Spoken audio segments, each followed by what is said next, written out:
NN news હું છું anchor Arpita Patel. હવે જોઈએ અગત્યના સમાચાર।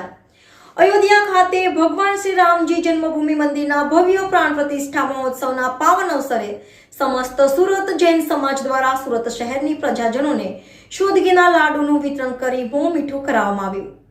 આ પ્રસંગે રાજ્યના ગૃહમંત્રી શ્રી હર્ષભાઈ સંઘવીએ ફોટો જર્નલિસ્ટ ડિમ્પલ બંગડીવાળાનું પણ લાડુ ખવડાવી મોઢું મીઠું કરાવ્યું હતું। આ કાર્યક્રમમાં પૂર્વ deputy mayor Shri Naravbhai Shah, corporator Shri Ketanbhai Mehta તથા જૈન અગ્રણી શ્રી પ્રદીપભાઈ સિંધી, નીતિનભાઈ અદાણી, હસમુખભાઈ કોઠારી, પિયુષભાઈ શાહ, ડોક્ટર સંજયભાઈ શાહ, અભયભાઈ સંઘવી, પરેશભાઈ શેઠ, તુષારભાઈ મહેતા સહિત તમામ કાર્યકર્તા મિત્રો ઉપસ્થિત રહ્યા હતા। Reporter Raju Sakhadiya, NN news, Surat.